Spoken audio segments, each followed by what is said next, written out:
बिठाओ इधर चलिए सर हिंदी का ना। हाँ समास रावण अलग अलग बैठ जाए। ओके नाउ समास दो या दो से अधिक शब्दों के मेल से बने नए शब्द बनाने की क्रिया को समास कहते हैं। तो दो या दो से अधिक शब्द मिलकर अगर ये मिल जाए नया शब्द बनाए तो नया शब्द बनाने की क्रिया को समास कहते हैं।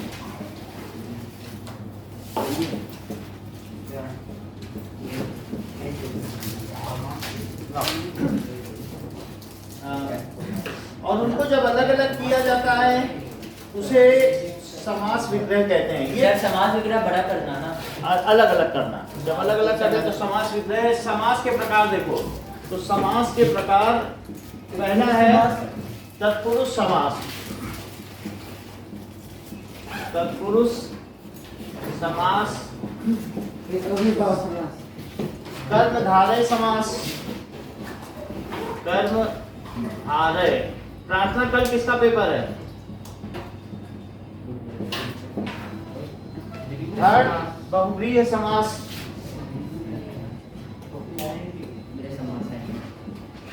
बहुव्रीहि समास। फोर्थ दैट इज द्वंद्व समास।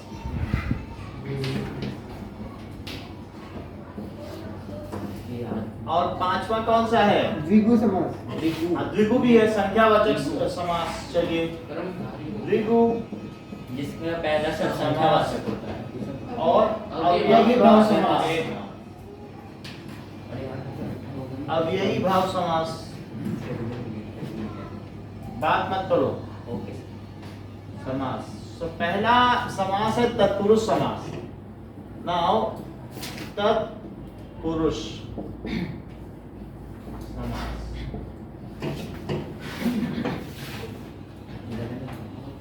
तत्पुरुष समास में जो जैसे मान लीजिए उत्तर पद प्रधान है और पूर्व पद गौड़ है तो जैसे पूर्व पद गौड़ होता है, जो पहले आया है पूर्व पद गौड़ है और उत्तर पद का क्या मतलब होता है? बाद वाला पद गौड़ का मतलब क्या होता है? प्रधान।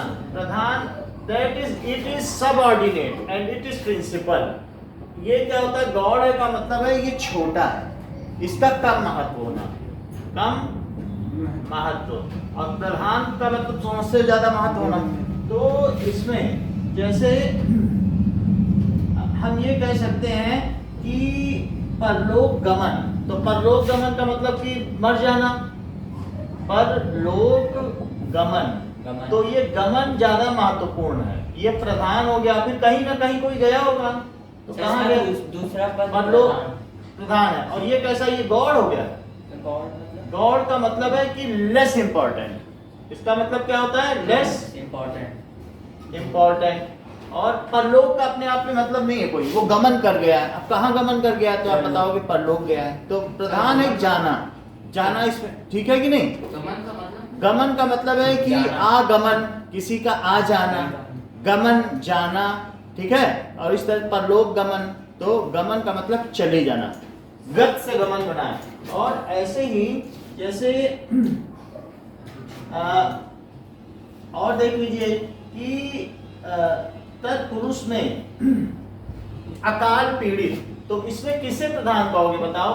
दूसरा पद, क्योंकि वो पीड़ित है। अब किसी से भी पीड़ित हो तो प्रधान क्या हुआ? पीड़ित प्रधान है। और गौड़ कौन सा हुआ? अकाल। तो ये गौड़ हो गया। गौड़ का मतलब है कि लस प्रधान हो गया। इसी तरीके से भूख मरी, क्या प्रधान समझते हो? मरी, किसी न किसी वजह से वो मरा है। भूख मरी, महामरी किसी और उससे मरा है, लेकिन भूख से मरना मुख्य है, तो भूखमरी हो गई। ऐसे ही रोग मुक्त, तो रोग मुक्त में आप समझ रहे हैं कि वो किसी न किसी चीज से मुक्त हुआ है। रोग या दास मुक्ति हुई है या रोग मुक्ति हुई है, उसे आजादी तो मिली है किसी न किसी चीज से, तो मुक्ति यहाँ पर प्रधान है। ऐसे ही हस्तलिखित, हाथ से लिखा हुआ लिखित लिखित तो प्रधान है ना, Yes, और yes. हाथ से लिखे चाहे किसी से भी लिखे तो मन मानी, चाहे वो मन की करे तो अपने मानी का मतलब है कि वो अपने हिसाब से कर रहा है, मन के हिसाब से चल रहा है, तो मन मानी है ना। तो यहाँ पर भी ऐसे ही है। तो अब और देख लीजिए कि व्यायामशाला, क्या जिम को व्यायामशाला कहते हैं, यस यस और पाठशाला, इन दोनों में अंतर क्या है, या कौन सा चीज प्रधान है? शाला शाला मतलब प्रधान जहाँ है। शिक्षा दी जाए, है ना। तो अच्छा, शाला व्यायामशाला मतलब? व्यायाम का मतलब जिम, जिम और पाठशाला तो इसमें यज्ञशाला, जहाँ यज्ञ किया जाए। तो अब अगर आप सामग्री लेने जा रहे हैं तो हवन सामग्री क्या प्रधान समझते हैं? सामग्री सामग्री प्रधान है, तो हवन सामग्री हो गई। इसी तरीके से ऐसा भी हो सकता है योग भ्रष्ट, यानी कोई अगर ऐसा हो जो योगी हो और योग करते करते वो भ्रष्ट हो जाए, हैं? भ्रष्ट, जैसे वो गलत काम करते, आशाराम बापू यहाँ जेल में बंद है, अच्छा। योग किया, बहुत संन्यास किया, फिर भ्रष्ट हो गए, तो योग भ्रष्ट हुआ।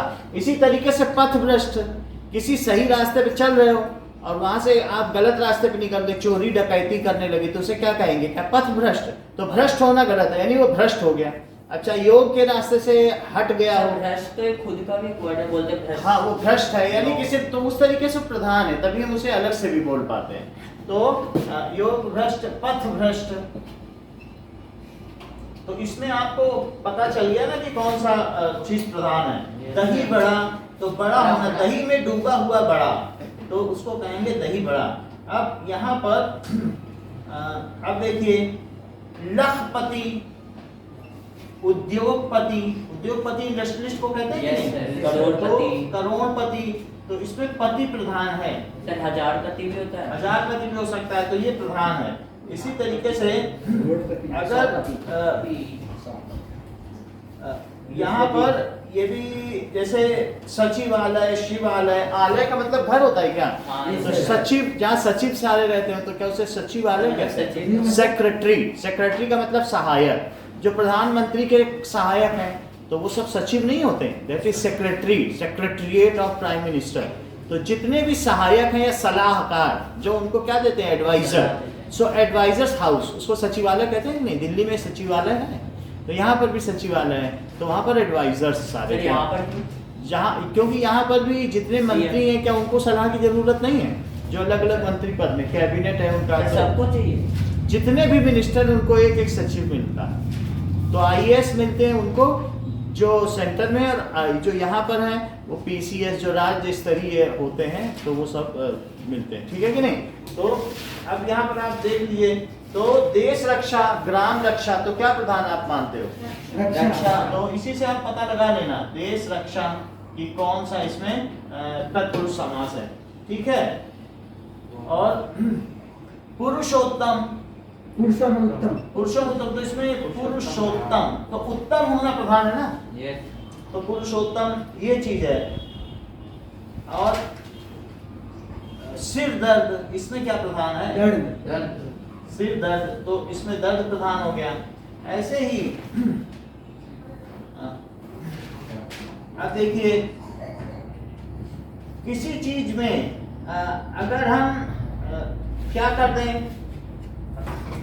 ऐसा तत्पुरुष भी होता है जैसे अस्थिर, तो स्थिर में आ लगा दिया, Yes, sir. तो उससे वो स्थिर नहीं, तो स्थिर होना प्रधान है, और फिर अस्थिर, जो स्थिर ना हो, Yes. ऐसा भी होता है, तो वो भी तत्पुरुष समास है। Yes. ठीक है। और चौराहा, चौराहा में कौन सा प्रधान है?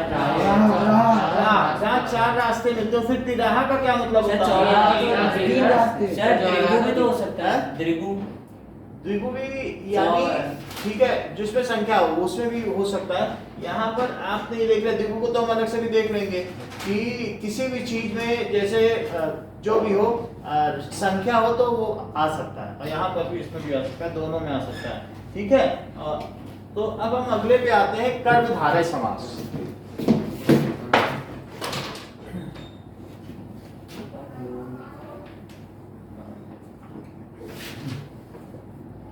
तो कर्मधारय समास, कर्मधारय समास में क्या चीज होती है? पहला पद विशेषण, दूसरा पद पहला। पहला पद दूसरे की विशेषता बताता है। विशेषण, विशेषण का मतलब समझते हैं? एडजेक्टिव। Yes sir. तथा दूसरा पद क्या होता है? विशेष्य, जिसकी विशेषता बताई जाए। Yes sir. तो विशेष्य, विशेष्य का मतलब जिसकी विशेषता बताई जाए, जिसकी विशेषता बताई जाए उसे विशेष्य कहते हैं। जाए, ठीक है, या बताई जाए। अब जरा देखें कि अंधकूप, अंधकूप का मतलब समझते हो? क्या? अंधकूप, अंधकूप। अंधकूप में ऐसा कुआं जिसमें अंदर देखो ना अंधेरा अंधेरा हो, ये भी पता ना चले पानी हुआ है कि पता नहीं इसमें है क्या, नीचे दलदल है कि पानी। अंधा है जो कुआं, तो क्या ये कुएं की विशेषता बताई जा रही यस है? सर। तो अंधकूप का मतलब है कि नीचे देखो तो पता ही ना चले इसमें कि क्या। विशेष और विशेष्य का संबंध होता है। हाँ, अंधा है जो कुआं, तो ये कैसा समास है? कर्मधारय समास। कर्मधारय समास। तो कर्मधारय समास में ये क्या है? क्या ये विशेषण है? Yes sir. और क्या ये नाउन है बाद वाला? ये विशेष है। विशेष ज्यादातर क्या होता है? क्या संज्ञा होती है या सर्वनाम? जहां तक है संज्ञा ही होती है। तो संज्ञा होगी और उसकी विशेषता बताई जाएगी। जैसे कि कृष्ण सर्प, इसका मतलब बताओ। सर किसका? कृष्ण सर्प, सर शिव जी की। काला है जो सर्प, काला है जो जो सर्प, उसे कृष्ण सर्प कहेंगे कि नहीं? तो क्या ये सर्प की विशेषता है? Yes, तो sir. क्या ये कर्मधारय समास है? Yes, sir. तो यहाँ अब जैसे मैंने दही बड़ा लिख दिया, तो क्या दही है जो बड़ा? ऐसा तो नहीं हो सकता ना, ये कोई सेंटेंस बन रहा है कि, तो इस तरीके से उसका मतलब होता है दही में डूबा हुआ बड़ा। तो इन दोनों में फर्क समझो। दही बड़ा का मतलब क्या होता है? दही में डूबा। दही में डूबा दही में डूबा हुआ बड़ा, और बड़ा यहाँ मुख्य है। दही में डूबा हुआ बड़ा, हुआ बड़ा। तो इन दोनों में जिसमें जो आ जाए तब जानना कि वो क्या है? कर्मधारय। और जो न बनता हो तो तब न समझना कर्मधारय, जो वर्ड आना चाहिए। तो यहाँ तो कहीं नहीं बन रहा ना ऐसा, ठीक है? अकाल से पीड़ित, ठीक है? दही में सब कुछ आएगा, जो नहीं आए। यस। जो हाँ, अब जैसे और देख लीजिए कि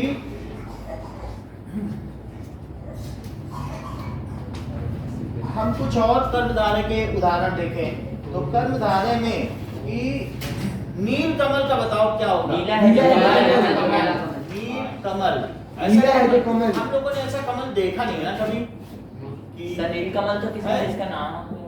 नीला है जो कमल होता सर, होगा नीला जब कमल- देखिए- सर नीलकमल पता नहीं, लेकिन नील कमल कहते हैं, पिक्चर भी बनी नील कमल में। सर कॉपी का नाम है सर, कॉपी का। तो अब देखो वैसा भी है। तो अब ये जरा देखिए सर। क्या ये कमल की विशेषता है? Yes sir. यही है। और हाँ बोलो क्या कहते हो? श्वेतांबर। हाँ, सर अगर नील गाय बोले तो वो नीली तो अगर नील गाय तो नील गाय यहाँ घूमती रहती है ना, ये उसके बाद देखी भी है। वो तो हल्की काली नीले है। कलर की, बल्कि वो है भी सर नीले कलर की काली तो है तो। काली है, लेकिन उसमें एक सब हल्का सा brown भी होती ब्लूइश कलर जरूर है। तो थोड़ा सा आप देखोगे, इसी वजह से उसे नील गाय कहते हैं। अगर झुंड में देखोगे तो आपको नीलापन दिख ही जाए। सर ये मेल और फीमेल का अलग कलर होता है। थोड़ा बहुत अंतर, लेकिन वो ब्लूइश हल्की होती है, तभी उसे कहते हैं नील गाय। Yes, sir. हाँ, झुंड में हम लोग कई बार रनवे के पास देखते थे ना, रनवे पे भगाने जाते थे। सर नीला हाँ, श्वेतांबर, इसका मतलब क्या है? पीला है जो पीला है जो अंबर। तो अंबर यहाँ पर एक, ठीक है, कपड़े को, वस्त्र को कहते हैं। पीला है जो वस्त्र। ये श्वेत, श्वेत का मतलब क्या? सफेद होता है। तो सफेद है जो कपड़ा। सर आपने तो बोला पीला। नहीं, तो पीतांबर हो जाएगा ना। अच्छा। पीतांबर यानी पीला है जो कपड़ा है जो वस्त्र। कपड़ा नहीं। कपड़ा या वस्त्र तो वस्त्र हो गया, ठीक है? अब देखो, हाँ नीलाकाश हो सकता है। क्या? नीलाकाश। नीलाकाश हो सकता है। सर नीला है तत्पुरुष जो समास आकाश। भी हो गया ना सर, हैं? ये श्वेतांबर और पीतांबर तत्पुरुष समास भी हो गया सर। अंबर अंबर आ रहा है सर पीछे दोनों। क्या पीछे दोनों में अंबर आ रहा है, तो अगर वो उसकी विशेषता बता रहा है तो फिर आप बड़ा उसे कर्मधारय बनाएंगे। तत्पुरुष समास देखो, होता है। पूर्व पद गौड़ है, उत्तर पद प्रधान है, वो बात सही है। लेकिन यहाँ पर क्या होता है कि पहला पद विशेषण है और दूसरा पद विशेष है। पहला पद दूसरे की विशेषता बताता है। तो ठीक है, अब जैसे कमरा है जो व्यायाम, तो क्या कमरा ही व्यायाम है? नहीं ना। तो यहाँ पर व्यायाम करने वाला कमरा, तो ये जो पहला पद है वो दूसरे पर आरोपित है। Yes, sir. आरोपित है मतलब ये आरोपित अलग है। अलग चीज है कि वो कैसा कमरा है, वहाँ व्यायाम किया जाता है। और यहाँ पर क्या है, यहाँ पर कुछ आरोपित नहीं है, यहाँ पर ये उसकी विशेषता बता रहा है कि ये ऐसा कमल है कि उस कमल को देख ले तो हमें पता चल जाए कि यहाँ पर ये काम होता है। ठीक है कि नहीं? तो जब विशेषता हो उसकी, जैसे हमने कहा कि बड़ा है जो दही, जब जो वर्ड न बना पाओ तो समझ लेना कि वो तत्पुरुष समास है और कर्मधारय में जो वर्ड आ जाएगा। Yes sir. तो नीला है जो, महर्षि हो सकता है? हैं? महर्षि। महान है जो ऋषि, ये हो सकता है महर्षि। तो महर्षि अच्छा, महर्षि एक नाम है, तो महर्षि लगता है ना लोगों के पहले, महान ऋषि। तो महान है जो ऋषि। बाहर एक स्कूल भी है सर। बोलो। रत्नडा पे स्कूल भी महर्षि का काम। हाँ ऐसा है, ठीक है। महात्मा, क्या महात्मा गांधी भी महात्मा हो सकता है? महान है जो आत्मा, महान है जो आत्मा, तो आ सकता है ना यहाँ हाँ पे? Yes sir. नील गगन। महात्मा। हो गया। और बताइए, नील गगन। महान है आ सकता है, नीला है जो गगन आएगा इसमें, महान है जो आत्मा। और नील घनश्याम। हैं? घनश्याम, धन के समान श्याम। घन श्याम, काले हैं जो बादल, घन श्याम। तो यहाँ पर पहला पद, अब जरा देखो, घन श्याम, तो इसमें पहला पद क्या हो रहा है? अब ये तत्पुरुष शायद ना हो, क्योंकि पहले बादल आ गया और बाद में उसकी विशेषता बताई गई, है ना? तो अब बाद में आए तो क्या कहेंगे वो हम देखेंगे अभी। तो अब देखो, नील गगन, अच्छा, गगन चुमी ये पर्वत। तो नीला है जो गगन, गगन। तो गगन पहले आ गया, चुंबी बाद में आ गया, तब नहीं आ पाएगा, क्योंकि गगन की विशेषता बाद में बताई गई। गगन चुंबी इमारत, अच्छा, गगन पहाड़ ना। अब ये दो जुड़ भी नहीं सकते, जैसे गगन चुंबी इमारत, तो दो नहीं जुड़ रहे इसमें, तो इस वजह से गगन चुंबी समास नहीं है। अच्छा, गगन क्या होता है? पहाड़। गगन का मतलब आकाश, आकाश। अच्छा, पहाड़ को पर्वत ये सब बोलते हैं। पर्वत अच्छा, गिरी है। भी बोलते हैं। गिरी, गिरी अच्छा। भी बोलते हैं। गिरी, अच्छा। तुम्हारे पर्वत क्या है? अब जरा देखो, पांच क्या होते थे पर्याप्त? क्या होते थे? 100 कुछ है। पर्यावरण 100 फालतू 20 लिखवा दो। ये तो मेरे आगे है, शब्द कितना तक ना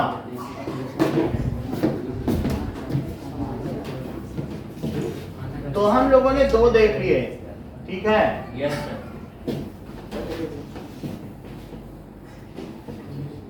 नहीं पेज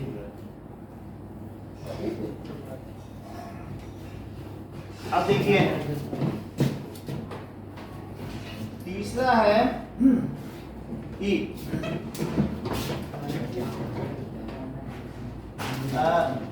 समास विग्रह भी करने को आता है। Yes sir. तो आप समास विग्रह करें कि दही बड़ा। ग्राम पंचायत, ग्राम की पंचायत। है ना? तो गांव की पंचायत या ग्राम की पंचायत। पंचायत, और इसका समास भी लिखें, तो इसका कौन सा समास हुआ? और ये समास विग्रह है, ये समास का विग्रह और ये समास हुआ, ये शब्द हुआ ना, तो शब्द है। तो ग्राम की पंचायत, पंचायत प्रमुख है, तो ये क्या हुआ? तत्पुरुष। तत्पुरुष। इस तरीके से, ठीक है। और पुस्तक महल, इसमें कौन सा हुआ? पुस्तक महल, यहाँ पुस्तक महल है भी, लाइब्रेरी। नहीं तो वो ठीक है। तो इसका मतलब क्या हुआ? इसका विग्रह करो। पुस्तकों का महल। पुस्तक का महल। ठीक है, पुस्तकों का महल, तो ये कौन सा हुआ? ये कर्मधारय। कर्मधारय नहीं, महल की ये नहीं, पुस्तकों का महल। अच्छा, महल मुख्य है और ये उसके साथ है, और चीजों का भी महल हो सकता है, जल महल, पुस्तक महल। तो ये महल की विशेषता नहीं है कि पुस्तकों का महल, ठीक है। तो ये भी तत्पुरुष समास हो गया। और चंद्रमुखी, इसका मतलब चंद्र के समान मुख। हाँ, तो क्या हुआ? सर ये तो कर्मधारय होगा। बिल्कुल सही, क्योंकि वो उसकी विशेषता है। चंद्र के समान मुख, तो मुख की विशेषता चंद्र के समान है, तो ये कर्मधारय हुआ। अच्छा, अब जरा देखिए कि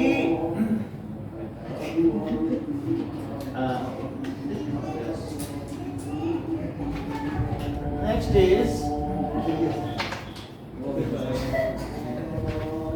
समास का मतलब है कि दो शब्दों के मिलने से जब नया शब्द बने तो इससे निर्माण होता है, तो उस चीज को क्या कहते हैं? समास। अब जरा देखें कि समास शब्द का अर्थ क्या है।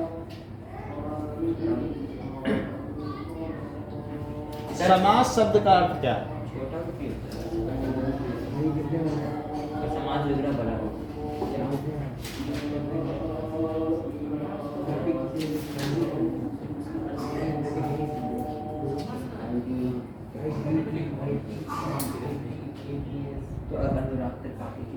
समास का मतलब है कि संक्षिप्तीकरण। एक ये भी ऑब्जेक्टिव क्वेश्चन में आएगा कि किसी चीज को छोटा करना। समस्त पद, समास का अर्थ क्या है? समास का मतलब है समस्त पद, एक ही पद बना दिया जाए, और जिसका मतलब है क्या? संक्षिप्तीकरण। संक्षिप्ति मतलब ब्रीफ। इसका मतलब है कि इन ब्रीफ कोई भी चीज छोटे में बता दी जाए। Yes sir. नहीं तो इतना बड़ा ना लिखना पड़ता, और ग्राम पंचायत बोल दिया तो एक ही बोल दिया। तो संक्षिप्तीकरण किसी चीज को छोटा करके संक्षेप में लिखे। रसोई घर भी होगा। हाँ, रसोई के लिए घर। रसोई के लिए घर। तो अब आगे और भी चीज देखेंगे, उसमें देखेंगे कि किस क्या क्या है। तो हमने देख लिए ना। तीसरा देखिए कि दही बड़ा हो सकता है। दही बड़ा इसमें आएगा, तत्पुरुष में दही में डूबा हुआ बड़ा, ठीक है। तो अब देखिए बहुब्रीहि समास। तीसरा क्या है? बहुवीर समास। बहुब्रीहि। इसमें सर दोनों आपने वो क्या लिखा? कृष्ण सब क्या लिखा? कृष्ण सर्प, काला है जो सर्प। बहुब्रीहि समास देखिए, जिसमें पहला पद और दूसरा पद मिलकर तीसरे पद की ओर संकेत करते हों। तो पहला पद बहुब्रीहि में तथा दूसरा पद मिलकर कोई नया पद बनाते हैं। मिलकर नया पद बनाते हो, जैसे एक दंत दयावंत चार भुजाधारी।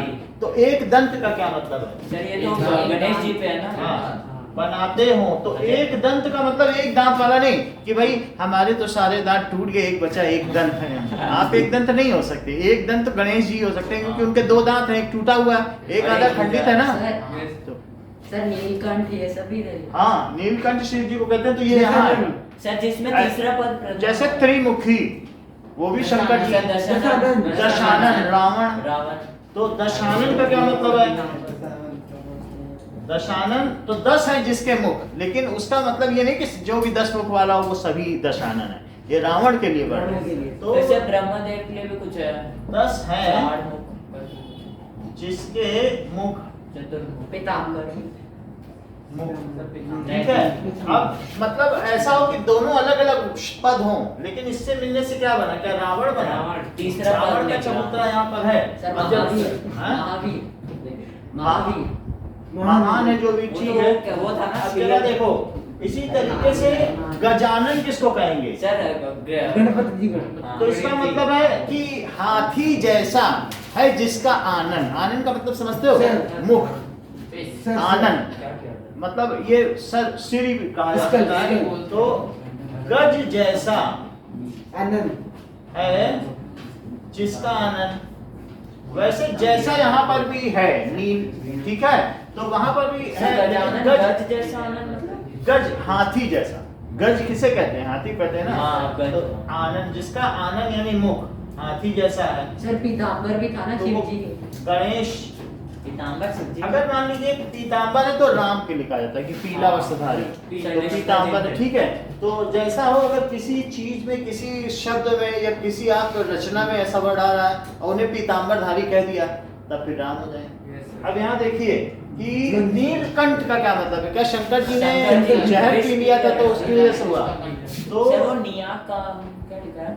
नीलकंठ, कमल है नील। तो नीलकंठ का क्या मतलब है? नीला है जकर जिस कंठ जिसका, एक है नीला है जो कंठ, तब तो नील कमल नहीं होंगे। क्या कंठ को आप शंकर जी बोल दोगे? नहीं बोल सकते। नीलकंठ अगर बोला जाए तो नीला है कंठ जिसका, अगर ऐसा लिखना तब तो शंकर जी लिखना। हाँ, नीला है कंठ जिसका, तो उसमें क्या बहुव्रीहि समास हो जाएगा? Yes sir. तो शंकर ऐसे चक्रधारी। अब इसे किसे विष्णु जी, कहोगे? विष्णु जी। चक्रधारी, तो चक्र धारण करने वाला। तो करता है जो चक्र धारण, तो वो विष्णु जी हो जाएंगे। विष्णु, बात समझ में आ गई कि नहीं? नीलकंठ आया और ऑप्शन में मतलब कर्मधारय और बहुव्रीहि। हाँ, तो आपके ऊपर है, आप वहां भी लिख सकते हो, इसमें भी कंठ है सर, नीला, हमारी जनरली हिंदी के- इसको वेटेज देना। सर हिंदी के से ने कहा था अगर कुछ भी हो और बहुव्रीहि है तो बहुव्रीहि करो। हाँ, क्योंकि कई बार जो आप देख लेना, ये अगर किसी देव या देवता के ऊपर आ रहा है तो जनरली वेटेज आप इसको ही देना। समझ में आई बात की और नहीं? सर ऑप्शन में ये भाई बताओ। आप ये देख लो कि विष्णु भगवान शेष नाग पर बैठते हैं कि नहीं? विष्णु भगवान क्या शेष नाग है कि नहीं? हाँ, yes, और ब्रह्मा जी क्या कमल पे बैठते हैं? हाँ। और शंकर जी क्या कैलाश पर्वत पर बैठते हैं? ये सब खटमल के डर से ऐसा सर करते हैं। उनका तो वो है ना जिससे खटमल ना काटे। ये लोग क्यों बिस्तर पे नहीं सोते हैं? क्योंकि एक बैठ रहा है कमल पर, एक बैठ रहा है कैलाश पर्वत पर, एक नाग पे बैठ जा रहा है, तो बिस्तर पर खटमल होते हैं। तो इस तरीके की संस्कृत की रचनाएं दी गई हैं, उसमें लिखा है ये सब खटमल के डर से ऐसा करते हैं। सर खटमल जो खाट में नहीं होते हैं, जो खून पीते हैं, अच्छा छोटे छोटे, सब वोट में लगे रहते हैं। हाँ वुड में होते हैं। तो that is would packer. Sir vote में तो पक्षी है। वुड पैकर तो पक्षी हो गया, तो उसको और कुछ कहते हैं, दैट इज टर्माइट। यस, हाँ, वोट पे वुड पैकर तो अलग हो गया, वो कट फोड़वा हो गया। अब जरा देखिए, तो बहुव्रीहि समास आपको पता चल गया। अच्छा, इसमें महावीर, महावीर अगर आप किसी चीज के लिए कह दो कि महावीर हनुमान, तब तो उनका अलग अलग नाम नहीं आएगा, लेकिन महान है जो वीर, तो इसमें क्या है कि दोनों पद मिलकर किसी, महावीर अगर हनुमान वर्ड के लिए आ जाए, उनको कहा जाए, तब तो ये लिख देना, और महावीर अगर और किसी के लिए आ रहा है तो तब फिर वो कर्मधारय है। उस कवि ने रचना में उसे कहाँ रखा है, उसके आधार पर उसका समास। Yes. अगर हनुमान जी को महावीर कह दिया तब तो वो महावीर है। अब अगला देखें, द्वंद्व समास। एक मिनट मिटाइएगा। हाँ, हाँ इसमें दोनों पद प्रधान हो। द्वंद्व समास में कि दोनों पद समान हो, दोनों पद समान पदी हो, दोनों पद प्रधान है। सर जैसे पापा मम्मी दादा हाँ। दादी। दादा दादी, भाई बहन,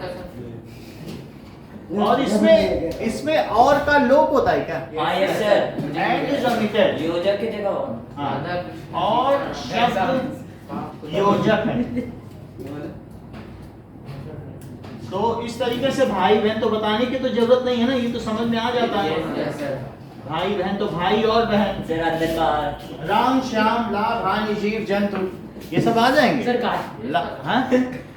गाय बैल, पाप पुण्य फूल पत्ती नर नारी, ये सब आ जाएंगे। अपोजिट वर्ड है सर सारे। अमीर गरीब आटा दाल, अभी तुम्हें आटा दाल का भाव नहीं पता है तो इसका क्या मतलब है कि तुम्हें कुछ मालूम नहीं है। और अरे सर एक मिनट साइड से सर सर नीचे ठीक है, अब बस एक दो बचे बस दो बचे। ऊपर काटो। नहीं सर नीचे का।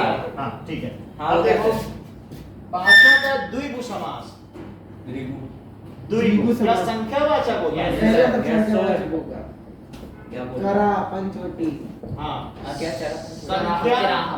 संख्यावाचक, जिसमें इसमें संख्यावाचक सर होता है। चौराहा तो आपने तत्पुरुष में लिखा। तत्पुरुष है, यानी अगर वो रास्ता बता, तत्पुरुष में लिख दिया है कि चौराहा, लेकिन अगर उसमें संख्या है तो आप इसमें लिख दें। चार नामों का समूह। हाँ, तो पंचवटी का मतलब है 5 छठों का समूह। 5 छठों का समूह। Sir, what. हाँ, मतलब? तो इसका मतलब है वट का मतलब 5 बरगद, वट वृक्ष। वट का मतलब है जिसमें 5 बरगद हो, बरगद हो, banyan tree, banyan tree। ठीक है। तो ये आप बताइए क्या 5 बरगद वाली वाटिका, 5 त्रिभुज। बरगद समझ गए ना? तो मतलब जिस पेड़ में 5 बरगद हो। पेड़ में थोड़ी बरगद होते हैं, ये इस तरीके का पेड़ होता है, देखा है? उसमें से बहुत सारे ऐसे लटाएं अच्छा, निकली हाँ, होती हैं। हाँ। बरगद का पेड़ है। ये जो टेस्ट ऑफ केरला बेचता है ना, वो बरगद के पेड़ के नीचे ही बेचता है। सर क्या कौन? तो 5 वो टेस्ट ऑफ केरला का एक ठेला नहीं लगाया रहता है, टेस्ट ऑफ केरला इधर जाओ तो 5 बरगद वाली वाटिका, बनियन ट्री। तो वाटिका पंचवटी जिसमें सीता जी बैठती थी, ऐसे चौराहा और चार बताओ। राहों वाला सर। चौराहा, तिराहा, दूराहा। दूरा, एक रहा, दो रहा। एक ठीक है, मैं 2 राहे पे खड़ा हूं। तो इस तरीके की जो भी चीजें रहेंगी एक राह। वो सब, और उनका कोई विशेष अर्थ भी ना हो तब तो ऐसे कर देंगे। ठीक है, 9 ग्रह है तो नव ग्रह इसमें आ जाएंगे, 9 ग्रहों का समूह। नवरात्रि। नवरात्रि, दो पग, नवरात्रि। 2 पैरों का समान। जिसमें दशानन ये सब भी आ सकता है। चौपाया, क्या 4 पैरों पे चलने वाले पशु? त्रिभुज हो सकता है। हैं? त्रिभुज हो सकता है। त्रिभुज भी आएगा, कहाँ पास निकाल? त्रिभुज, चतुर्भुज। ठीक है, वैसे चतुर्भुजी किसको कहते हैं? विष्णु भगवान को। उनकी 4 भुजाएं हैं, शंख, चक्र, गदा और कमल। अब जरा देखो, सर चतुर्भुज तो स्क्वायर को भी बोल सकते भाई हैं। चतुर्भुज और चतुर्भुजी कह दिया जाए तो फिर उसको ये बता देते हैं कि है। ओके। अब देखिए कि एक लास्ट बच रहा है अव्ययी भाषण। अभी बहुत सुना।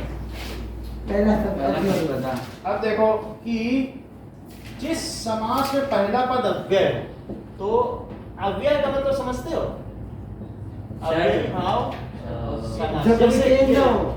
तुम, ये बिल्कुल ठीक है, तुम धीरे धीरे चलते हो, धीरे धीरे चलते हो, और तुम धीरे धीरे चलते थे, और अगर यहाँ वह आ जाए अब वो चलता है तब भी धीरे धीरे यही रहेगा क्या? Yes sir.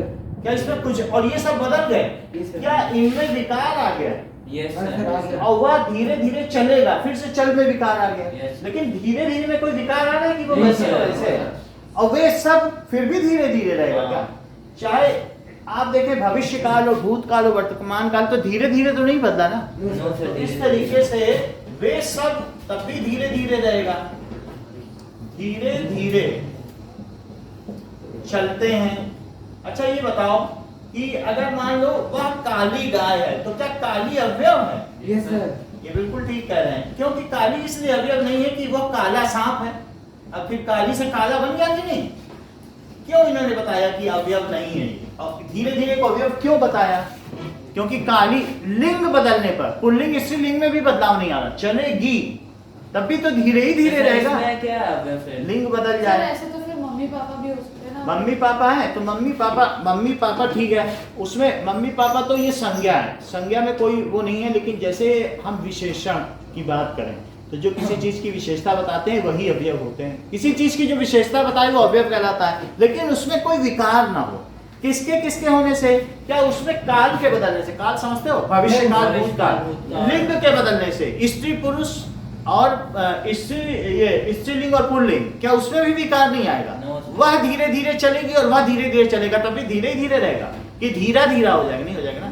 तो धीरे धीरे तो लिंग के बदलने से, वचन के बदलने से, एक वचन और बहुवचन, वह धीरे धीरे चलेगा और वे सब धीरे धीरे चलेंगे। क्या विकार आया? Yes sir. नहीं आया। नहीं आया सर। सर कहाँ धीरे आएगा? धीरे ही है। तो सर, जिस वो काली गाय में क्या होगा फिर? तो वह काली गाय है और वह काला सांप है, तो काली से हो ही नहीं सकता। है, समझ में आया ना? तो यहाँ पर धीरे धीरे में कोई विकार नहीं आ रहा, तो धीरे धीरे चलना, धीरे धीरे दौड़ना, धीरे धीरे धीरे धीरे ही रहेगा। चाहे चलो दौड़ो, धीरे धीरे काम करना, यहाँ कुछ भी बदल दो, क्रिया के बदलने पर भी विकार नहीं आ रहा। लेकिन काली से वहां पर आपने संज्ञा क्या बदल दी, वो काला हो गया, तो क्या विकार आ गया कि नहीं? तो इसलिए वो नहीं हो सकता है। तो लिंग के बदलने से, काल के बदलने से और वचन के बदलने से जिस शब्द में विकार न उत्पन्न हो उसे अव्यय कहते हैं। ठीक है, तो यहाँ पर आज जन्म लिंग, काल और वचन के बदलने से, के बदलने से, बदलने से किसमें विकार नहीं पैदा होता है? जिसमें विकार यानी कोई बदलाव ना, विकार का मतलब समझते हो? परिवर्तन, बदलाव ना हो, उसे अव्यय कहते हैं, उसे अव्यय कहते हैं। तो भगवान को अविकारी क्यों कहते हैं? क्या सतयुग, त्रेता युग, द्वापर युग या कुछ भी आ जाए भगवान वैसे ही रहते हैं? तो उन्हें कहते हैं अविकारी, उनमें कोई विकारी नहीं होता। अब जरा अव्ययी भाव को समझे आप ना। सर द्वंद मत मिटाएगा फिर। ओके। नहीं सर मिटा दीजिए। नहीं सर। ठीक है, अब ऊपर का देखो कि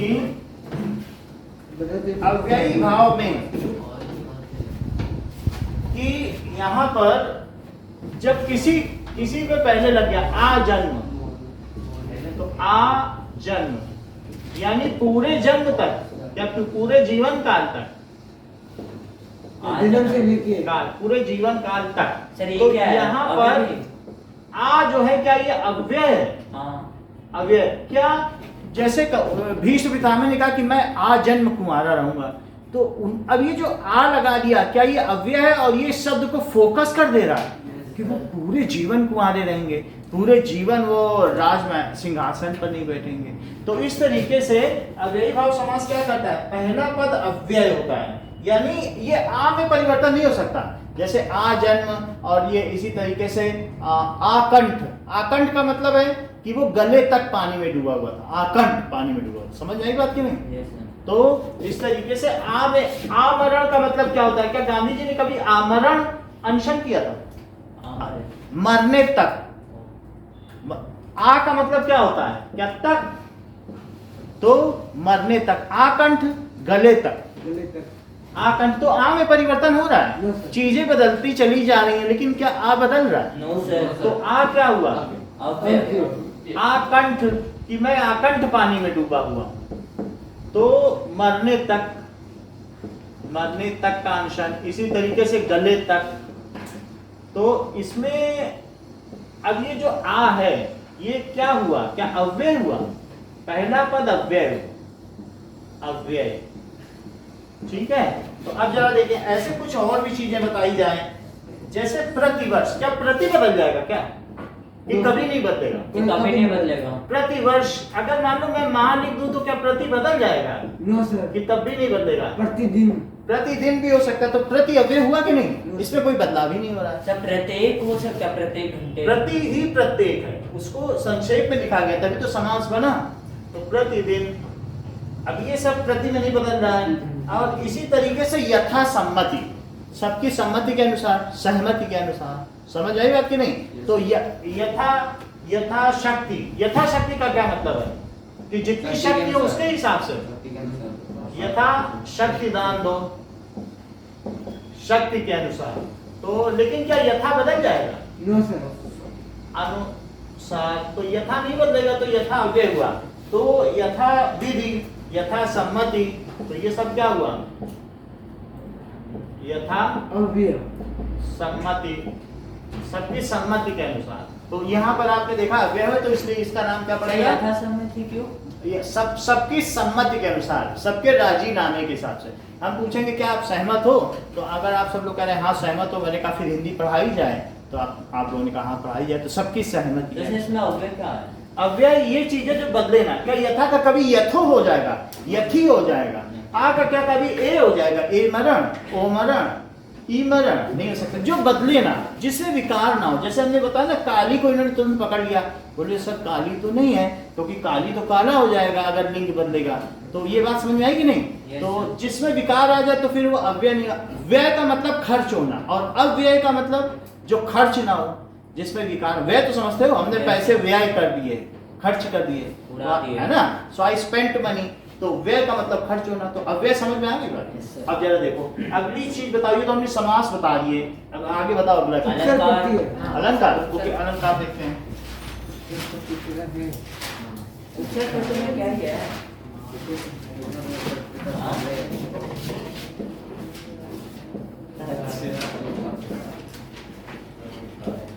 जैसे अलंकार का क्या मतलब होता है? आभूषण। Yes sir. तो सर शब्दों का आभूषण। ये शब्दों का आभूषण, जब शब्दों का गहना। हाँ, तो शब्दों का ये गहना होता है, उसे अलंकार कहते हैं। शब्दों का, वाक्य का, किसका? किसी का भी, अगर कविता में भी अलंकार होते हैं और कई बार क्या होते हैं, पद्य में भी अलंकार होते हैं और गद्य में भी अलंकार होते हैं, दोनों में सर अलंकार। पद्य मतलब स्टोरी। पद्य that is phrase and poetry and prose, दो अलग अलग चीजें होती और हैं। सर गद्य क्या होता है? गद्य और पद्य, गद्य का क्या मतलब होता है? अपठित गद्यांश। गद्य का मतलब क्या? प्रोज। Yes sir. और पद्य का मतलब पोएट्री। क्या इसका मतलब काव्य होता है? काव्य संगीत। ठीक है। हाँ। और ये लेखन, ठीक है। So it is phrase, it is poetry. Okay, now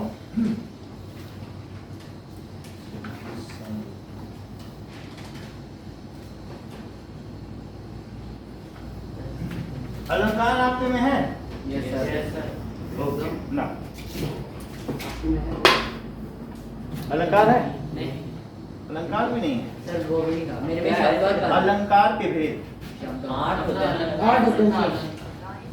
दो होते हैं, तीन होते हैं, दो होते हैं, दो होते हैं। दो होते हैं। नहीं, तीन होते हैं, पढ़ाया। चलिए, जो भी है बता दे रहे हैं। अलंकार क्या होता है कि तीन तरह के होते हैं।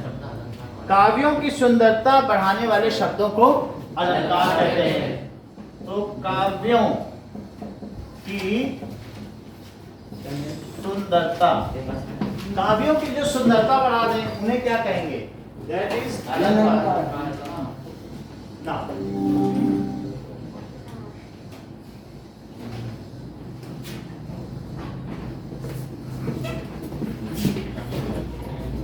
बढ़ाने वाले शब्दों को अलंकार कहते हैं।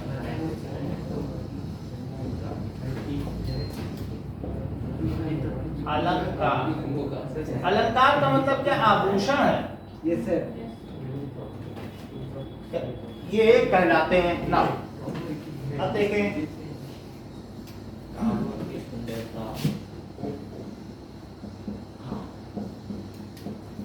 उनको अलंकार कहेंगे।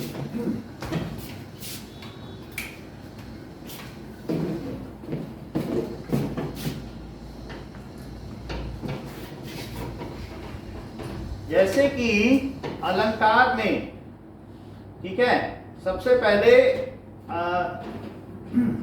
शब्दालंकार। दो अलग अलग तरीके के अलंकार हैं, एक शब्द के अनुसार है और अर्थालंकार अर्थ के आधार पर भी होता है। तो अलंकार के दो भेद हैं। अलंकार कितने तरीके के होते हैं? दो शब्द तरीके। अर्थ। और शब्दालंकार और अर्थ के अनुसार, जो अर्थ किससे सुशोभित करे तो उसे अर्थालंकार, सुशोभित मतलब उसकी शोभा बढ़ाए, सुशोभित। तो उस एक शब्दालंकार है, एक अर्धालंकार है। शब्द के हिसाब से, शब्द से उसमें एक नया, जागु जागु जीव जड़ जो है जग जामिनी, देह गेने जागु जैसे घनदामिनी।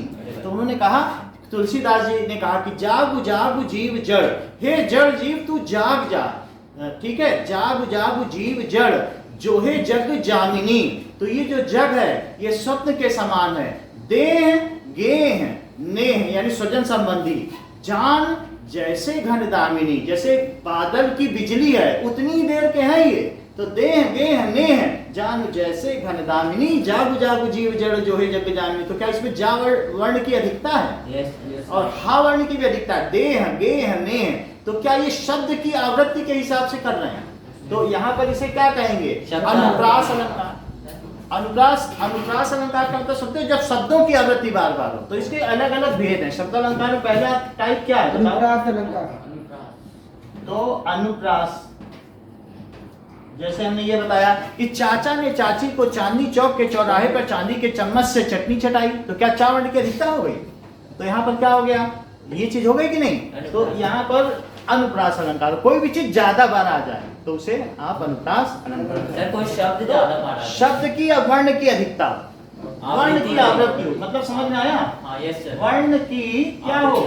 आवृत्ति। आवृत्ति हो, वो पुनरावृत्ति हो, फिर से आए, तो उसे आप ये समझ में आ गया आपको? यस सर, समझ आ गया। अनुप्रास अलंकार में क्या होता है? चारु चंद्र की चंचल किरणें चारु चंद्र सुंदर चंद्रमा की, चंचल किरणें खेल रही थी जल थल में, जल में भी खेल रही थी, जल में वो चपलता कर रही थी और थल में भी सब जगह जहां जहां पर पत्तों पर पड़ रही थी, क्या क्या छोटे छोटे चांद दिख रहे थे चमकदार पत्तों पर, है ना, शाइनिंग कर रहे हैं। तो चारु चंद्र की चंचल किरणें, इसमें किस वर्ण की अधिकता?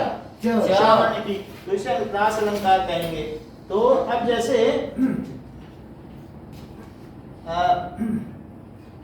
एक ये भी है कि मानुष हो तो वही रस खान, यह है कि नहीं। और फिर एक ये भी है, जो खग हो तो बसेरो करो, निज नित कालिंदी कूल कदम्ब की डारण।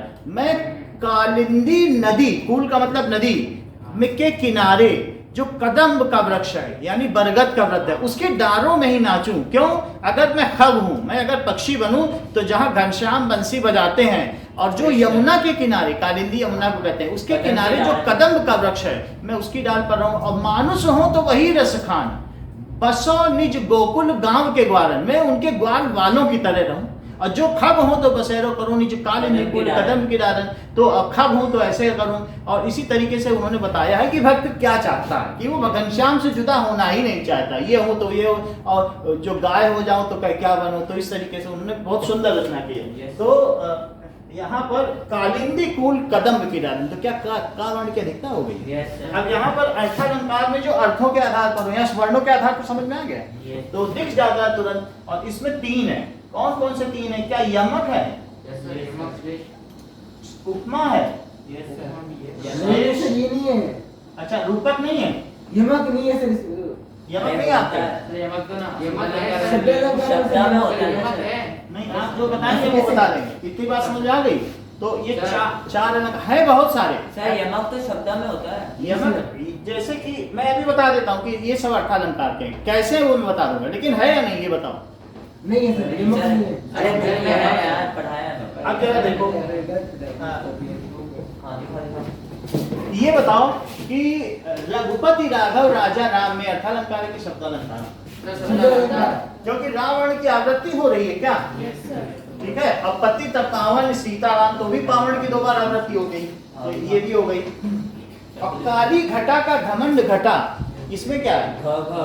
बार बार आ रहा है, तो ये भी क्यों घट गया?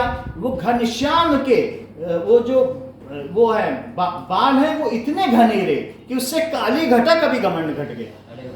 घनश्याम यानी श्याम सुंदर के बाल इतने काले हैं कि काली घटा भी शर्मा दे।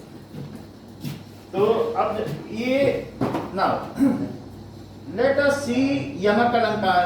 तो यमक अलंकार में क्या होता है कि काली घटा का घमंड घटा। जरा देखो यमक अलंकार, क्या आप ये सोचते हो कि काली घटा में का घमंड घटा, तो काली घटा का घमंड घटा, क्या ये अनुप्रास अलंकार है? तो ये इन्होंने क्यों बोला कि नहीं है? भाई सब लोग तो अनुप्रास बोल रहे थे, ये क्यों बोले नहीं है?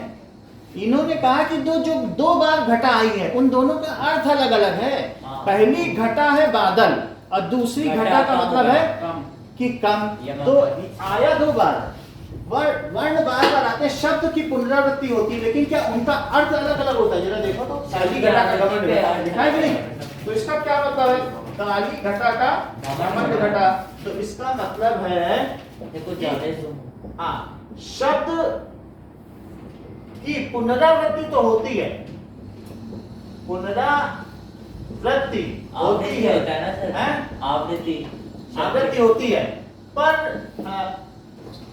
उसका अर्थ हर बार भिन्न होता है, उसका अर्थ अलग होता है। ठीक है, भिन्न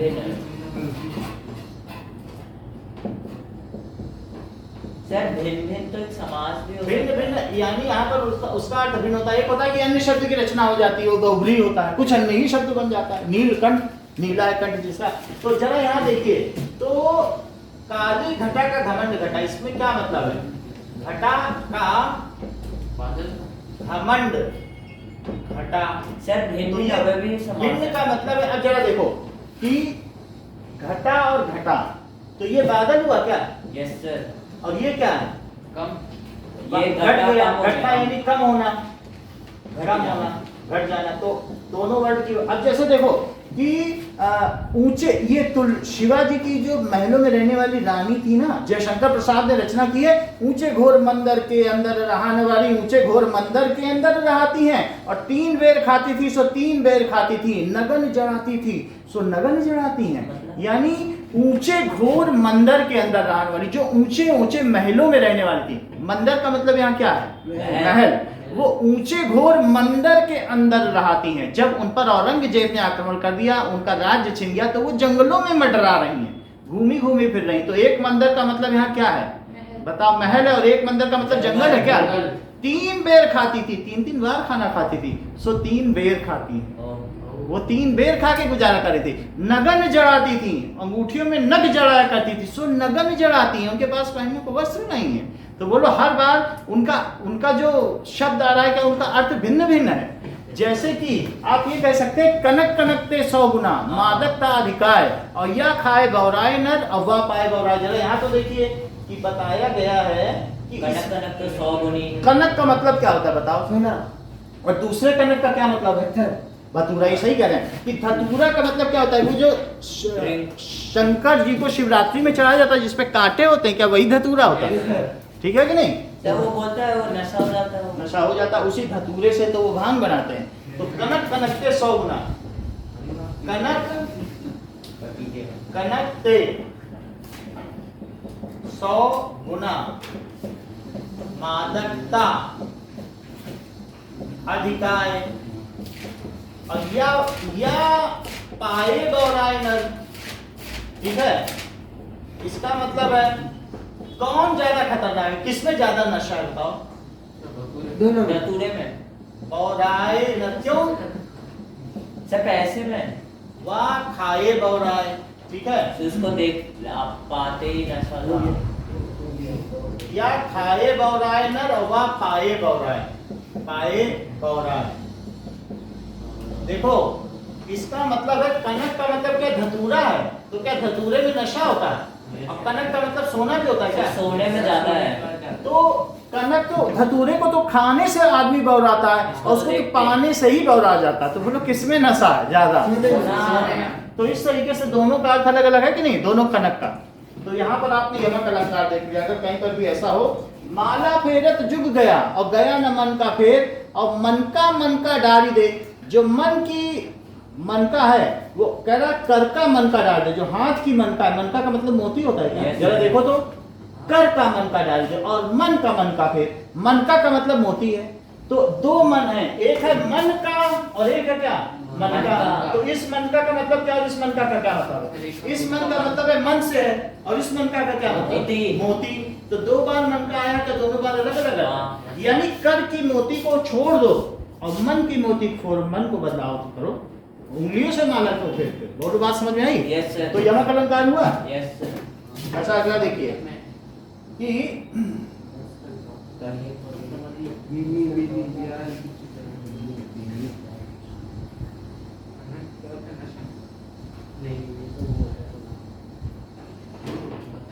अब आगे देखिए श्लेष अलंकार। श्लेष अलंकार का क्या मतलब होता है? कि शब्द एक बार आता है और अर्थ अलग होते हैं, लेकिन उसके अर्थ अलग अलग चीजों के लिए कई अर्थ होते हैं, पर वो कई शब्द एक पानी से था, पानी शब्द एक बार आता है, पर उसके कई अर्थ होते हैं। रहीमन पानी राखिए, और बिन पानी सब सून। रहीमन, रहीमदास जी कहते हैं पानी अवश्य रखो। रहीमन पानी राखिए, और बिन पानी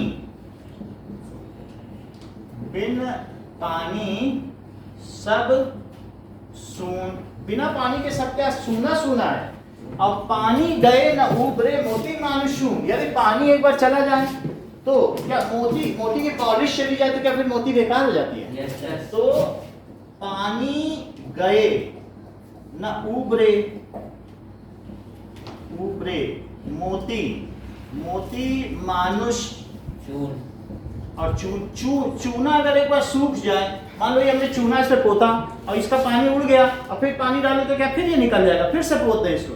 जब पानी डालते रहते हैं ना भाई आप ये देखिए, हमने इसमें चूना पोत दिया, अब पानी इसका उड़ गया, तो अब इस चूने को फिर से इस्तेमाल कर सकोगे क्या?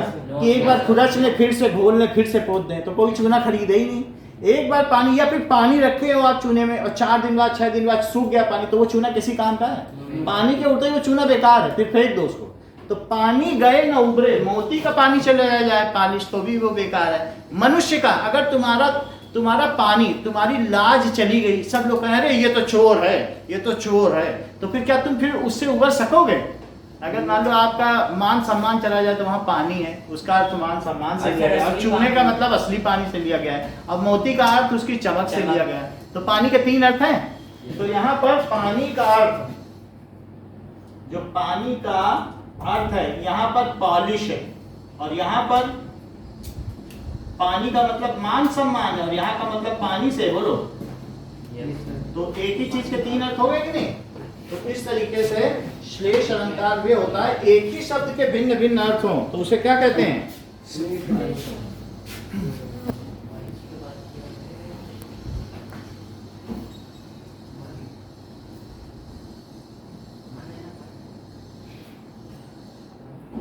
देखो कहते हैं जो रहीम गति दीप की कुल कपूत गति होए, और बारे उजियारो करे और बढ़े अंधेरो होए। तो अब यहाँ पर इन्होंने फिर कहा है कि जो यहाँ पर ये कह रहे हैं जो रहीम गति दीप की कुल कपूत गति सोए। मतलब अभी देखो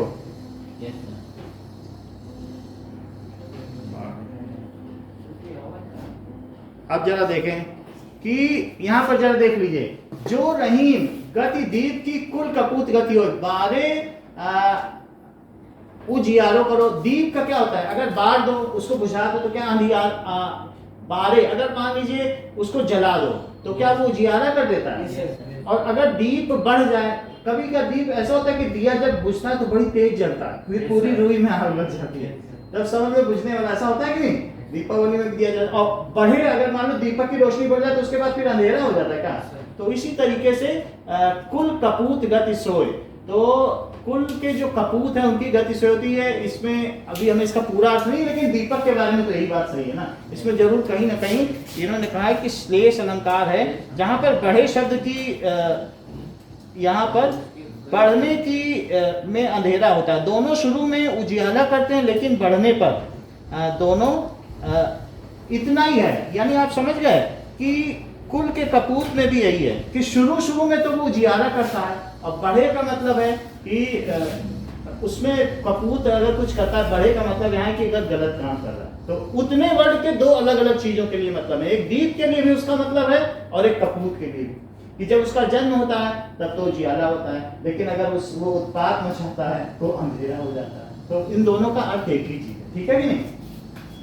अब हम तीसरी चीज देखते हैं। तीसरा कौन सा अलंकार है श्लेष के बाद? उपमा अलंकार। उपमा के सवाल आएंगे।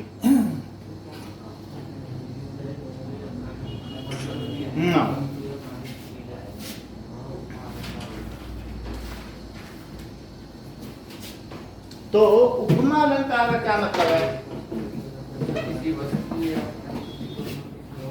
उपमा की जाए,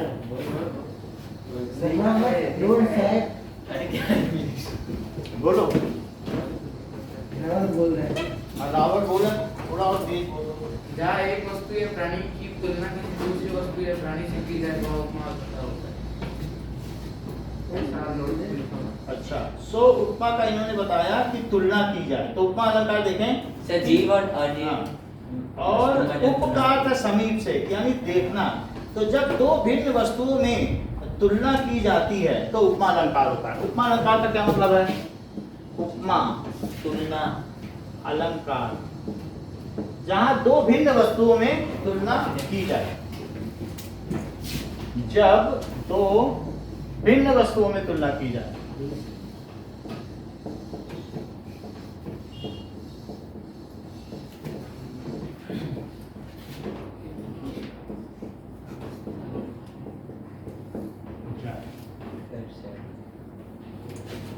देखिए कि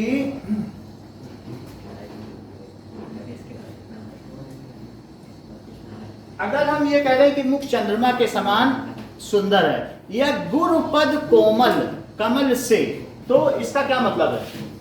गुरुपद, गुरु के पद कैसे हैं, कितने कोमल हैं? कमल के समान। कोमल, कमल और से का मतलब क्या? समान है? और इसका क्या मतलब है? देखो उपमा और रूपक में अलग है। उन्होंने कह दिया कि गुरु का पद किसके समान है बताओ? कोमल के। कितना कोमल है? कमल तो जैसे पैर कमल के समान कोमल है। कमल क्या तुलना की जा रही है कमल से? Yes sir. कमल के समान। और सर इसमें वो भी होता है जिससे तुलना, उपमा उपमेय। तो उपमेय होता है जिससे तुलना की जाए, और उपमान होता है। तो यहाँ पर दो अलग अलग चीजें हैं। अब जरा देखो कि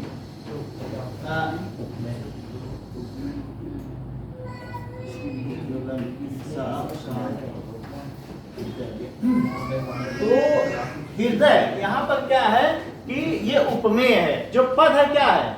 उपमेय है। और जिससे तुलना की जाए उसे क्या कहते हैं? उपमान। उपमान, जिसको दिया जाए। और कमल क्या है? उपमेय, जिस मतलब जो तुलना के योग्य हो। जैसे हम नहीं कहते हैं उपमेय है, ये व्यक्ति इस चीज के योग्य है, उपमेय है।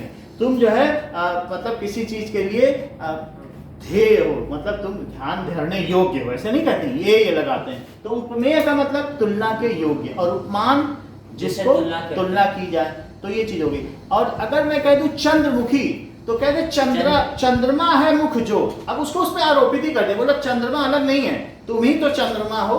चंद्र जैसे मुख। फिर जैसा नहीं आता, जहां ये मन मानो जन जानो का लोभ ही हो जाए, उसे हटा ही दो, उसको उस पर आरोपित कर दो।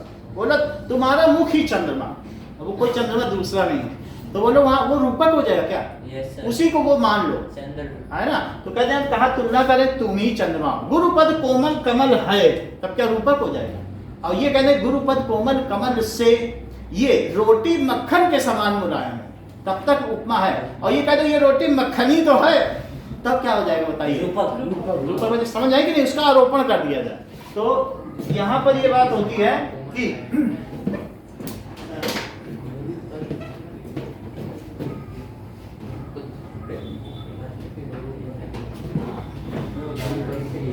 तो जैसे एक लखपति था, करोड़पति था।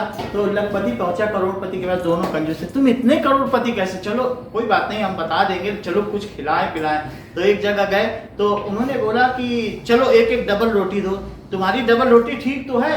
उसने कहा हाँ ये मक्खन के समान मुलायम है। उसने कहा रोटी छोड़ो मक्खन खाने चलते। तो दूसरा बड़ा खुश हो गया लखपति, ये मक्खन खिला रहा है। तो मक्खन के पास चले, तुम्हारा मक्खन अच्छा तो है? हाँ ये गंगा के समान निर्मल है। बोले चलो गंगा का पानी पीते हैं, मक्खन तो छोड़ो, उससे अच्छी चीज पियेंगे। जब उसके समान है तो जिसके समान है वही क्यों ना खाई जाए। तो फिर दोनों गंगा का पानी पिए। तो फिर उसने उसके पैर से उसने कहा हमने जान लिया, अब हम भी पैसा बचाएंगे। ये चीज। तो इस तरीके से उपमा अलंकार में आपने देख लिया कि किसका कौन सी चीज होती है। इसमें वाचक शब्द है। ये क्या है बताइए? वाचक शब्द है। वाचक शब्द क्या होता है? मानो, मनु जनु, मनु जनु, ये सब होता है। मनु मानो, जनु जानो, जानो ऐसा हो, मानो ऐसा हो, ऐसा हो। तो इन शब्द वाचक शब्दों का प्रयोग होता है। और से का भी इस्तेमाल होता है ना। Yes sir. अब जरा देखिए कि उपमा अलंकार में आपने देख लिया कि नील गगन सा शांत हृदय था रो रहा। तो नील गगन सा शांत मतलब बिल्कुल शांत है हृदय, और अब रो रहा था। तो हृदय की तुलना कही गई कि नील गगन सा शांत। तो फूल तूने डाल का क्यों तोड़ा शिष्ट? तुमने डाल से फूल तोड़ लिया, और डाल पर लहरा रहा था जैसे कैपिटलिस्ट। रामधारी सिंह दिनकर की रचना। जैसे ऐसे लहरा रहा था कोई बड़ा उद्योगपति, और तूने तोड़ लिया। डाल पर लहरा रहा था जैसे, जैसे आ गया कि नहीं? क्या तुलना की गई? Yes sir. उस फूल की वो ऐसा था, कैपिटलिस्ट की तरह था, और तूने उसको कैपिटलिस्ट मतलब उद्योगपति, जैसे कोई मुकेश अंबानी, मुकेश अंबानी, अडानी टाइप, वो लहरा रहा था। तो समझ में आ गई बात? तो यानी जहां जैसे आ जाए। और अब देखो कह दिया कहाँ हम तुलना करते रहेंगे, रूपक अलंकार। चरण कमल बंदो हरिराई, तुम्हारे चरण ही कमल हैं और अब मैं उनकी पूजा करूँ। अब से हटा दिया, बोला और आगे बढ़ जाएंगे, तुम्हारे चरण ही तो कमल हैं। कोई डाउट नहीं। तो अब इसमें रूपक है, रूपक का क्या मतलब है? जिसमें रूपी शब्द यानी तुलना ना हो, उसका उस पर आरोपण कर दिया जाए एक दूसरे पर। तो दैट इज उपमेय का उपमान, जैसे उपमेय है और उपमान का उपमेय पर आरोपण कर दिया जाए। समझ में आई बात की नहीं? उपमान का उपमेय पर आरोपण। और दूसरी चीज क्या है बताइए? क्या वाचक शब्द का लोप हो? बोलो, क्या ये वाचक शब्द न रह जाए? वाचक शब्द का लोप हो। जैसे चरण कमल, चरण रूपी कमल, कमल, ठीक है, बंदों हरिराई, चरण कमल हरिराई, यानी इसका मतलब है कि हरि के चरण कमल को, चरण जो कमल हैं, अब रूपी नहीं है, रूपक बात सही कह रहे हो। तो यहाँ पर क्या है, वाक्यों में चरण ही कमल है, तो रूपक अलंकार आ जाएगा। कमल रूपी चरण, रूपी या रूपी का मतलब फिर समान आ जाता है, रूपी मत लगाओ। गुरु के चरण कमल, गुरु के चरण जो कमल हैं उनकी मैं वंदना करता हूं। गुरु के चरण जो कमल हैं, ये कमल के समान ना लिख देना, तो फिर उपमा पे पहुंच जाओगे, क्योंकि समान के लिए वाचक शब्द कहाँ है आपके पास? जो कमल है। अब बात जब तुलसीदास की पूरी रचना है ना, उसमें सबसे पहले बंदव गुरुपद पदम परागा सूर्य सुवास सरस अनुरागा, बंदव गुरुपद पदम परागा, यानी गुरु के पद जो पद्म पराग के समान, कमल की पराग के समान, कमल ही नहीं उसकी पराग कण के समान, तो समान भी हटा दिया, बस गुरुपद पदम पराग, वो कमल पराग ही तो है। ठीक है, सो जो कण है उनकी वंदना करता हूं। तो समझ में आ गई बात की नहीं? वंदना, वंदना करता। अब जरा देखिए एक और भी है, पायो जी मैंने राम रतन धन पायो। तो क्या राम रतन को धनी बोल दिया? राम नाम को क्या रतन धन बोल दिया क्या मीरा ने? पायो जी मैंने राम रतन धन सा तो नहीं बोला ना, बोले यही तो धन है। तो आगे में रूपक, पायो जी मैंने राम रतन धन पायो, चले गाना है ना। हाँ, पायो जी मैंने राम रतन, और पिक्चर भी है राम रतन धन पायो, तो प्रेम रतन अच्छा सल्लू भाई पायो। अब देखो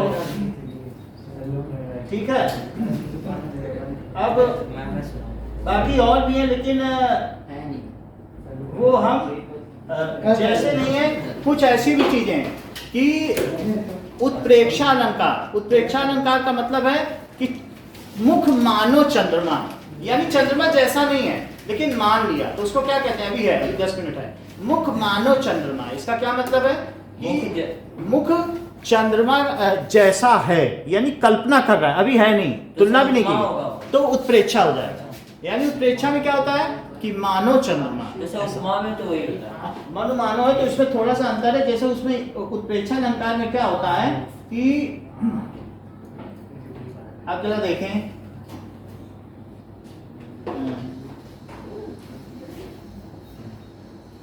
उपमान के जैसे उपमेय में उपमान की संभावना व्यक्त की जाए।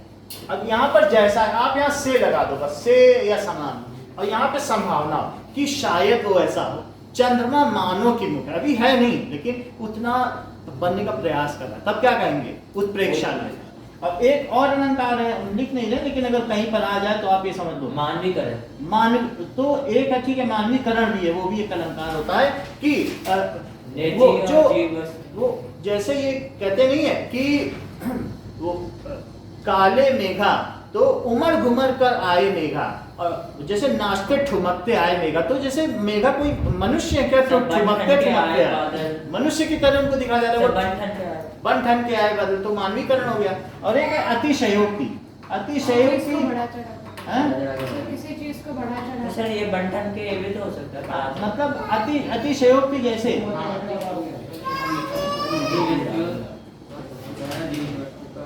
जैसे ये देखो कि आगे नदियां बढ़ी अपार, अब घोड़ा कैसे करता पार, ये कहते हैं कि हाँ, तो ये कि जैसे चेतक की जो तुलना की गई वो बढ़ा चढ़ाकर राणा की पुतली फिरी नहीं और तब तक चेतक मुड़ जाता था।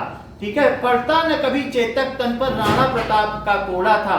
और अब यहाँ नहीं, अब वहाँ नहीं, ये महासमर का घोड़ा था कि यहाँ भी नहीं था, वहाँ भी नहीं, और जब नजर पड़ी तब तहाँ नहीं, राणा प्रताप का घोड़ा था। और राणा की पुतली हिली नहीं, चाबुक की जरूरत नहीं है, इधर देखा नहीं कि वो मुड़, तब तक चेतक मुड़ जाता। सर ये कौन सा है? हैं? अतिशयोक्ति। तो ये अतिशयोक्ति, इतना कैसे कोई घोड़ा कर लेगा? ठीक है,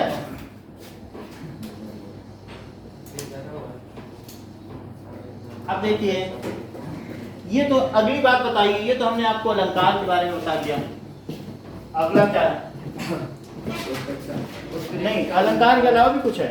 सर वो अर्थ कहता है पर बाकी भेद, वाक्य भेद अर्थ कहता है पर बाकी भेद क्या हुआ? वो सब बहुत बड़ा है। वो तो बहुत बड़ा पद परिचय है ना। यस सर, वो तो हो जाएगा सर। चलो उसको कर लेना, इतना ही रख। जाएंगे। जय sir. Okay, thank you sir. Welcome. Sir हाँ, कल मेरा इंग्लिश का टेस्ट है, तो अगर आपके पास और मटेरियल हो तो आप भेज दो। इंग्लिश का ना? हाँ, भेज दें। और सर हिंदी का भी हुआ तो भेज दीजिएगा। आगे ऐसे कर